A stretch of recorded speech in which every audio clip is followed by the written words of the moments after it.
Welcome back, listeners, to Beautiful Work, Beautiful Life. Today, we are speaking into a topic that often makes us feel really anxious and brings up a lot of fear and makes us want to really take the reins in our hands and take control of everything. And so I hope you'll stay with us because we got a lot to talk about, don't we, Laurel? We do. I can't wait to talk with you about how I can loosen my grip on the reins. I know. So funny. So our topic today is dealing with uncertainty. And one of my dearest friends, and I know I refer to her a lot. So anybody who's listening to the podcast and knows me, I'm talking about my dear friend, Cynthia.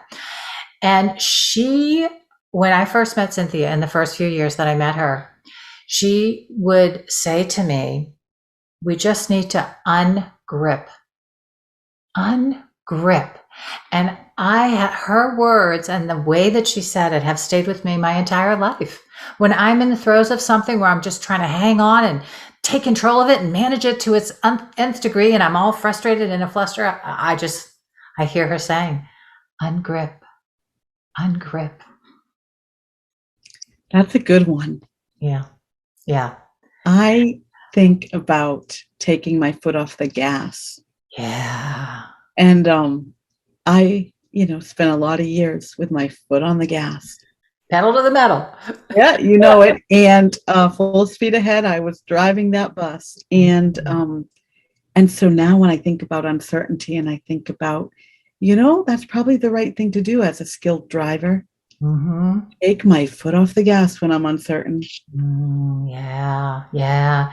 And I love uncertainty as a topic for us today too, Laurel, because particularly when we're struggling in life and we desperately want things to be different because we're struggling and we feel challenged and we're up against something that feels really uncomfortable. The real problem with digging in there is that we don't know what the outcome is. It's so uncertain. And even if we feel like we do know what the outcome is, we're not sure we want it. And so we don't know what to do with all of that. True, it's our thinking mind that puts me in that place. Yeah. And maybe our listeners share that experience where the overthinking and the overplanning and the overpredicting and the holding on to the outcome. Yeah. And then that makes us uncertain about not only the outcome and what's in our future, but our own ability, our ability to control things. Yeah. So Laurel, when you're working with clients and you are diving into, the topic of uncertainty, and you're with somebody who's really dealing with the fear, of change and what's to come, where do you start with them? Do you have a kind of a template that you go to in this, in this part of what we're talking about today at all? I'm trying to think about how we can begin to support our listeners in this process, right? Well, I have gone down this path with clients before, a few in particular that I can think of, that one of the things I speak into with clients and maybe introduce them to is that idea that what they're most certain of, the thing they are certain of, that they can trust and depend on, is their self and their ability to manage all of the ups and downs of life. And so, maybe that's the first introduction to your inner knowing, right? And trusting yourself. And so we speak about that no matter what is happening around you,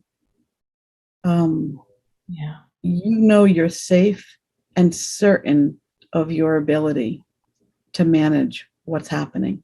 And it reminds me, as I'm talking about that, we've talked about this before with, when you're on your yoga mat or when you're meditating, when you're doing some mindfulness exercises or practices, that ability to just focus on yourself. Yeah. It calms the mind down. Mm-hmm. That's one of the tools I use. Yeah, yeah, yeah. I love that. I think, what comes up for me is refocusing on what it is we want. I think a lot of times when we get in the grips of uncertainty and the fear of what could happen, it's because we've lost sight of the thing that we want. We're not focused there. We're focused on the calamities that could happen because we go after what we want, or the pitfalls that could come up that we might fall into, right? But when we stay focused on what we want and we just take the baby steps like we've talked about so many times on the podcast, it really calms down. Just like you're saying, it's like focusing on self. That what we want is really focusing on self. It's what we want. It's us focusing on our own inner heart space, right, of what we want. And it does bring it back to kind of the essence of what we're talking about, right? And what we're working with in that moment. It really does. But I think that's a really good reminder. I mean, I am known to do this. When I'm so focused on a particular outcome or process or something in my future, I've lost sight of the present. And the fears arise, the what ifs, the worst case scenarios, right? I've been known to do that. Yeah. And by doing that, by letting those fears and worries come, our brain is really processing what we don't want more than what we want. Right, right. And yet and so we don't want to throw the baby out with the bathwater either, because those of us that are prone to thinking through the bad things that could happen or what could happen along the way and how we would deal with it, there's value in that. There's value in it's like an inner preparation work for dealing with possibilities as they come up along the way and deciding what would I do if that happened, and that gives us some sense of, again, skill building in building our confidence. We can handle it if it comes along, right? That's part of the method of feeling confident when we're going in. Well, if that were to happen, I know what I'm going to do. I know how to handle it. So there's value in it for sure. Yeah. There's a lot of value in it. Yeah. What do we know to be true about ourselves from our past experience? And we can handle most everything that comes our way. Yeah. And when we don't feel like we can handle what's come our way, or we feel like we lack skill in that area, that's when it's even more important, I think, to come back to the baby steps and do those baby steps that build up our feeling of success, of being able to do it well. And finding the places in our life where we have done things well. Because oftentimes, I know I work with clients and they think they haven't done anything well, but they're just focusing on the things they haven't done well. They haven't taken the time to take a big assessment on all the good things that they've done and all the success they've had, and hone in on what skills they have because they did do those things well, right? Yes, absolutely. I use that question a lot. What data do you have to support your hypothesis, right? So when we get down that path of, predicting or assuming outcomes that we don't want, or even that we're not prepared to manage what comes our way, asking that question, what data do you have to support that? Yeah.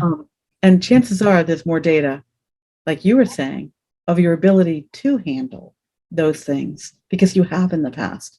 Yeah. Yeah.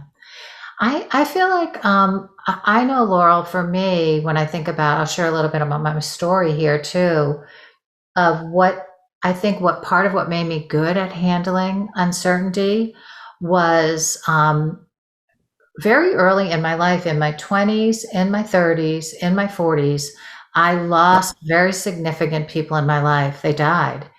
And because I had to deal with those big losses, I came to realize that life really was uncertain. Like, I would think of each one of these people that were all very young, dying, and how uncertain life really was. Like, we aren't certain that we have the next day and the next day and the next day.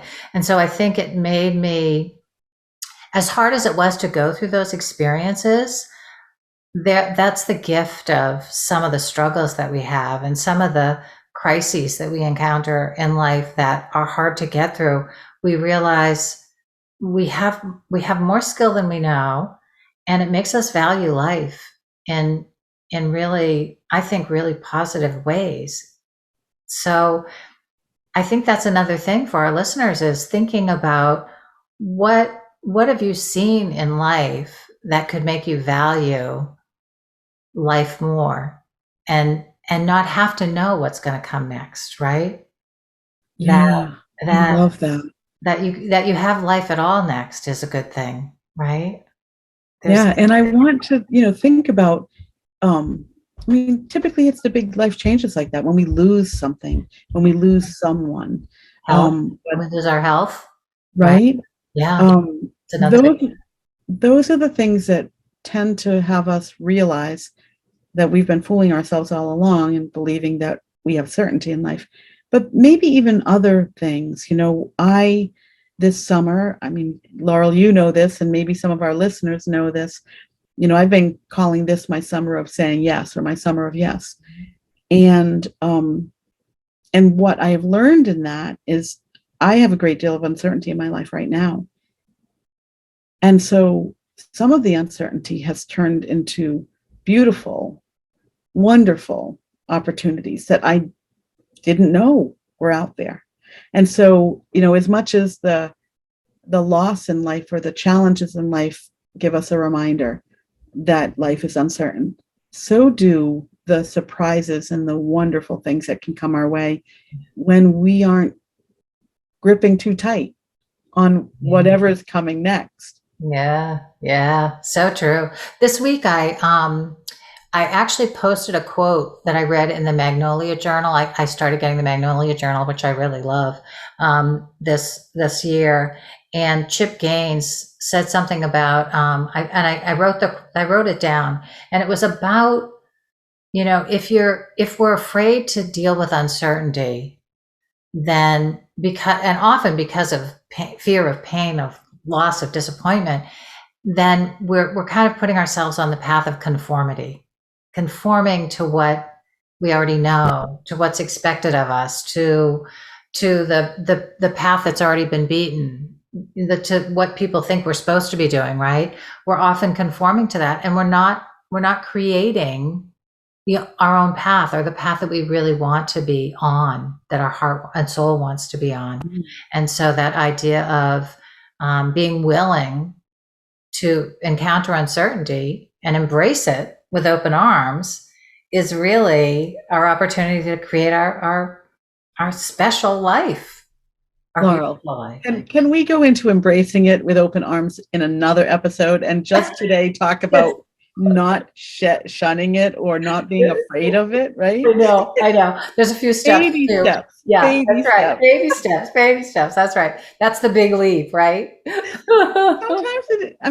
Sometimes it is a big leap. And, when we've talked about this too before, that, our brain and our heart and sometimes even our gut, our body's job is to keep us safe, right? Right. It is instinctual. And so, I don't want our listeners to Yeah. think that just because we're not living with open arms and saying, uncertainty, come my way, I'm ready for you. That's not me. Then, there's a way to be comfortable with it and accept the fact that the signals your body is giving you might be good clues, but it's the questioning those thoughts and feelings so that we better understand, where is it coming from? Yeah, yeah, yeah, that's great. And I think one of the things that is so important, and we were talking about this a little bit before we started the podcast, was I think what we've learned over the last year and a half after COVID struck was returning to an old normal that we may have been comfortable with, right? That felt certain or predictable or manageable, or whatever the right word is really not where we're heading right now. It's not the quality of life and the energy of life that's shaping in the world today. And so, how do we learn to be more in flow with what we're experiencing internally and what we're perceiving that's going on around us? And I think that's really what we're talking about here, is how do you learn how to do that dance with life, Mm-hmm. of knowing that things can change in a minute, today we don't have to wear masks, tomorrow we do, as an example, and how do we just learn how to get more flexible in terms of moving and with all of that, right? Yeah. I'm Yeah. glad you brought that up. It is a time when not only is life uncertain in general, but it's unpredictable from day to day right now, and we're living that. And for me, I often think about the collective energy in that. Yeah. It's one thing for me to be able to feel safe and secure in managing my own uncertainty. But when the world around me is uncertain, that's even more challenging. Yeah. Or not, maybe even a better reason to ask yourself those questions. Where is it coming from? Am I feeding off other people's anxiety because of the uncertainty, other people's fear, or is it truly my own? Yeah. That helps me pull it, rein it in, right? That's great. Figure out Yeah. what my body's responding to.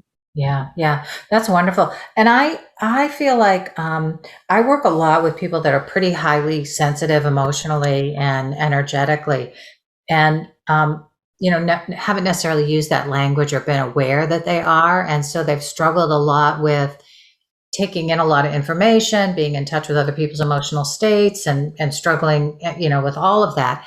And I feel like I want to speak particularly to those people, and then maybe to people that are listening and don't know that they are that we live in a world today where I think there's expectations that we're supposed to be keeping up with in the news, all the things that are going on globally, and all the things that are going on in our government, and all the things that are going on medically, there's so much information out there. And if we believe that we're supposed to keep up with all that and bring all that in and manage all of that in our minds and in our hearts and energetically and emotionally, we really get overwhelmed. That's where we produce so much anxiety for ourselves by trying to keep up in that way and take in way more than what is mostly humanly possible. I mean, we aren't expected to take in this information and manage it all and process it through our system and come out the other side feeling, oh, normal and healthy and everything's fine.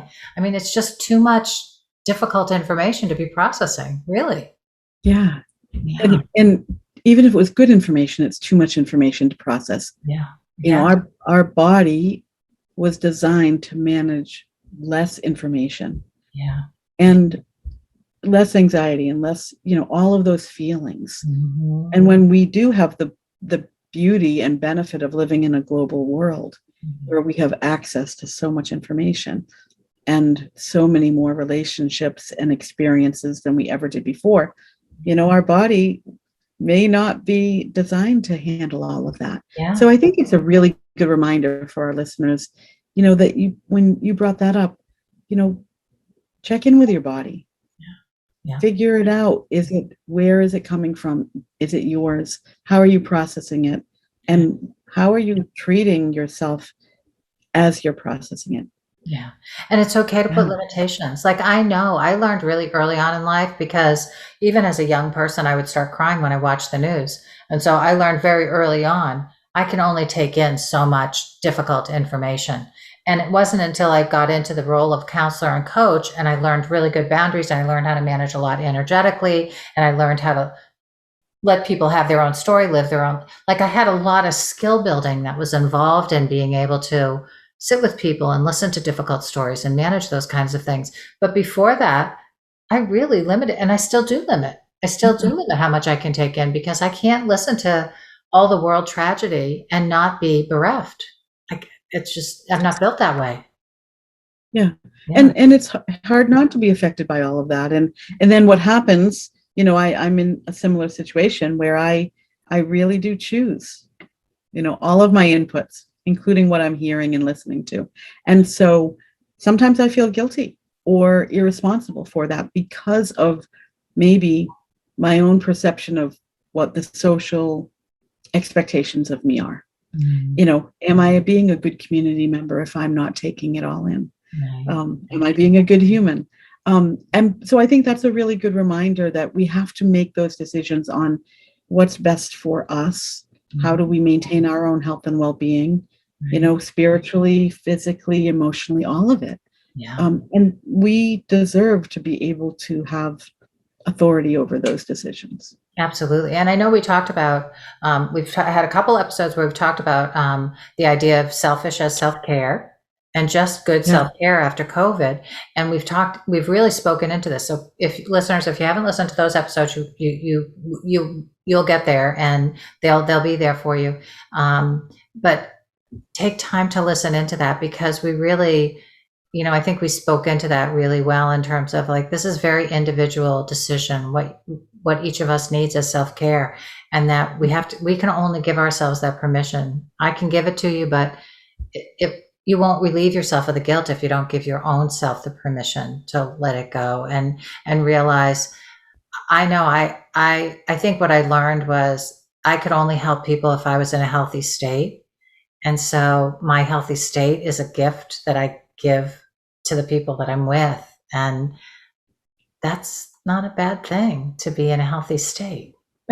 That is beautiful. What a gift. And what a way to kind of reframe what you may have otherwise thought was selfish at one point in your life. Yeah. So, and thinking about the people that you mentioned, that a lot of people that you work with may be highly sensitive to information, and that they're carrying for other people, or receiving that energy from other people. And a lot of people I work with are in a situation where they're delivering information in a workplace to their team, and they have to come across as being confident and fearless and certain in a time when there's no certainty. Yeah. And perhaps individually they have fear, but they're not allowed to, or they believe they should not be showing that fear to their team. And so I want to those listeners of ours that are in that workplace where there's uncertainty and fear, and you're not allowed to show that. And we've talked about what that does to you when you cannot be your authentic self. Yeah. And so knowing, how do you balance that? How do you protect yourself? How do you care for yourself?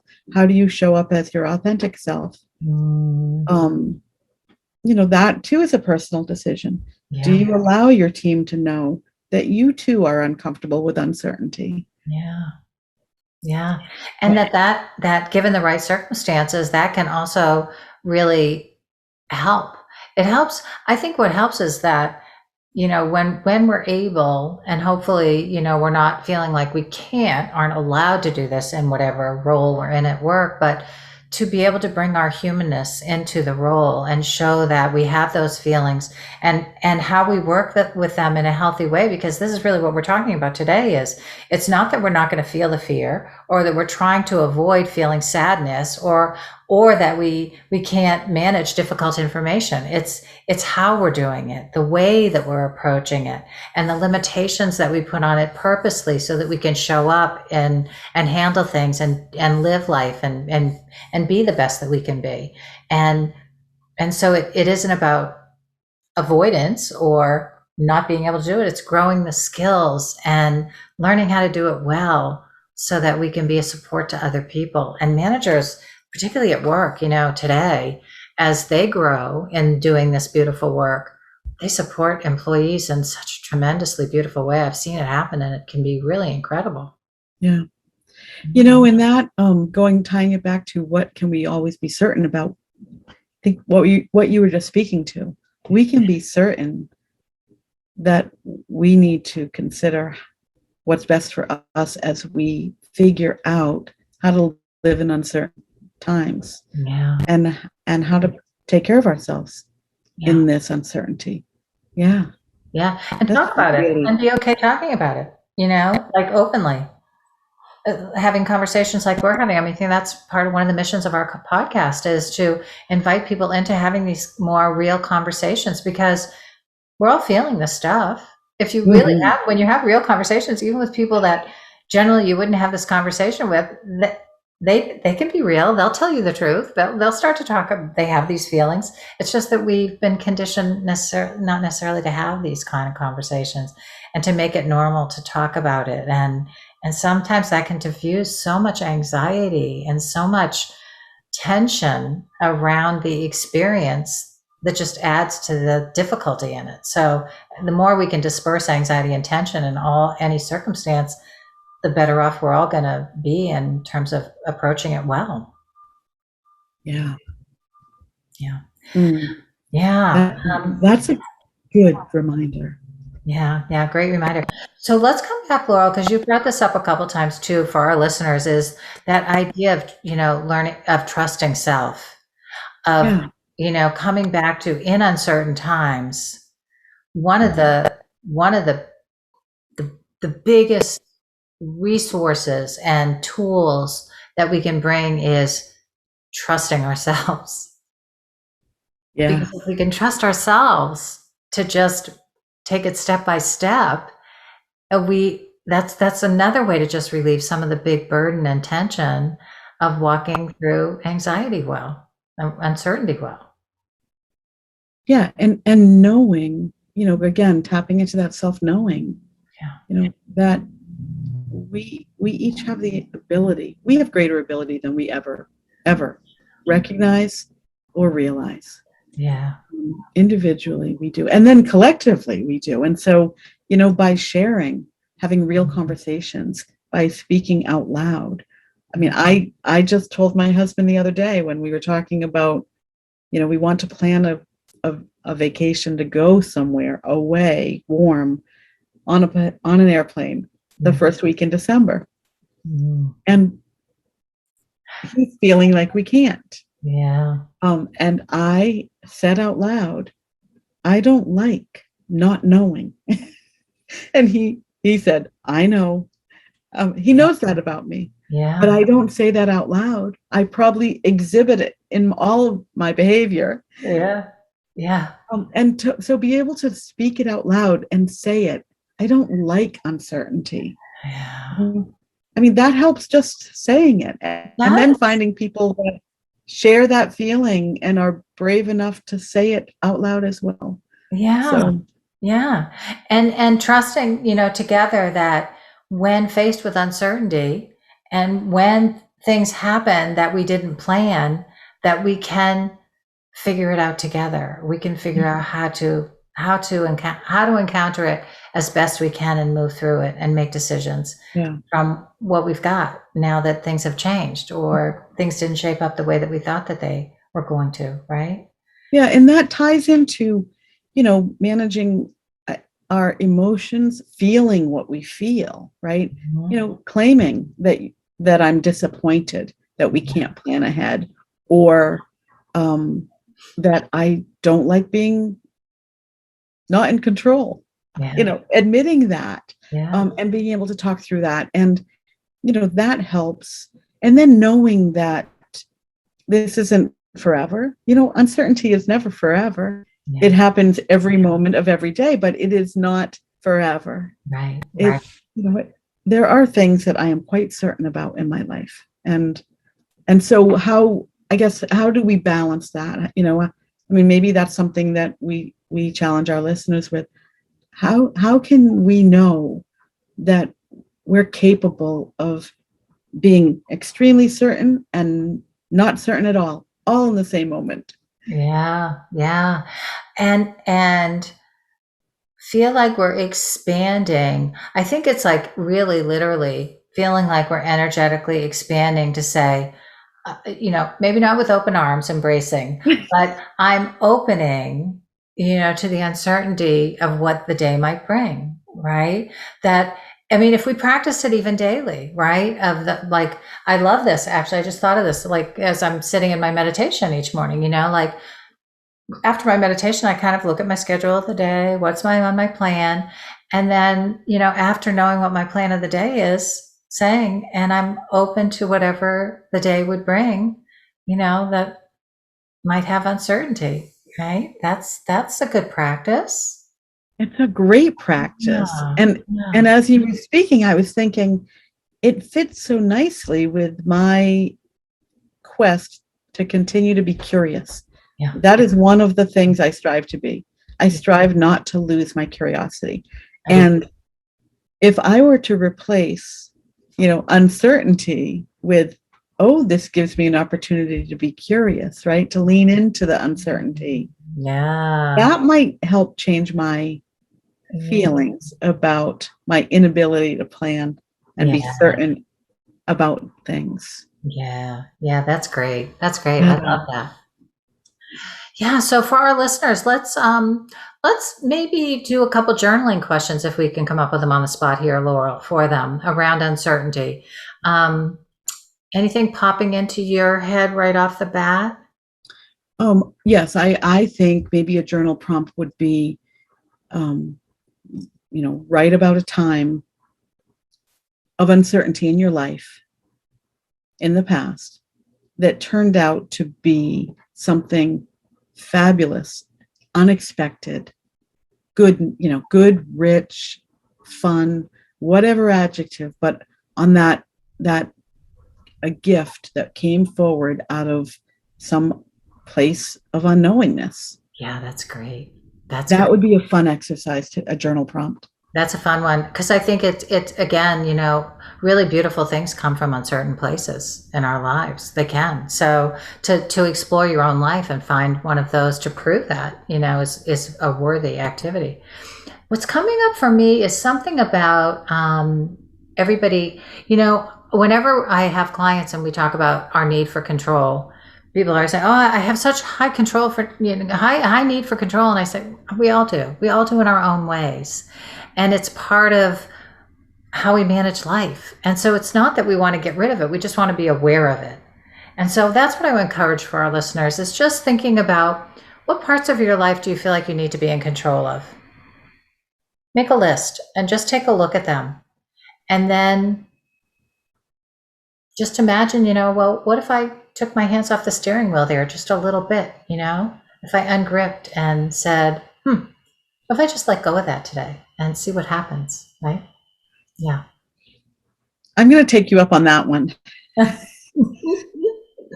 Yeah, it's a big one. It's a big one. That's a big one. That one's going to be hard for me. Oh, what if I can loosen my grip on that? Not today. So, Laurel, thank you for taking time with me today and speaking into this topic. It's a big one. And I have a feeling we're going to come back and talk about some of the things we touched on today because I feel like it was a lot here that we could have gone a little more deeply with, but, not too much all at once, I think. Yeah. Thank you for that. Yeah. I think there's a lot here. And, if I had to think about living with uncertainty and my journal prompt of some goodness that came out of uncertainty, it would probably be this, our podcast together. I mean, today, as a good example, we came together and said, gee, what do you want to talk about today? Yeah. We were uncertain when we first started what we were going to talk about. And here we are talking about uncertainty. Yeah. And it was fun. And it was fun. And it was good. So onward. I'll see you next time, Laurel. Thank you so much. Thank you. And thanks to our listeners for being with us again. Yeah. We'll see you next time. Bye-bye. Bye for now.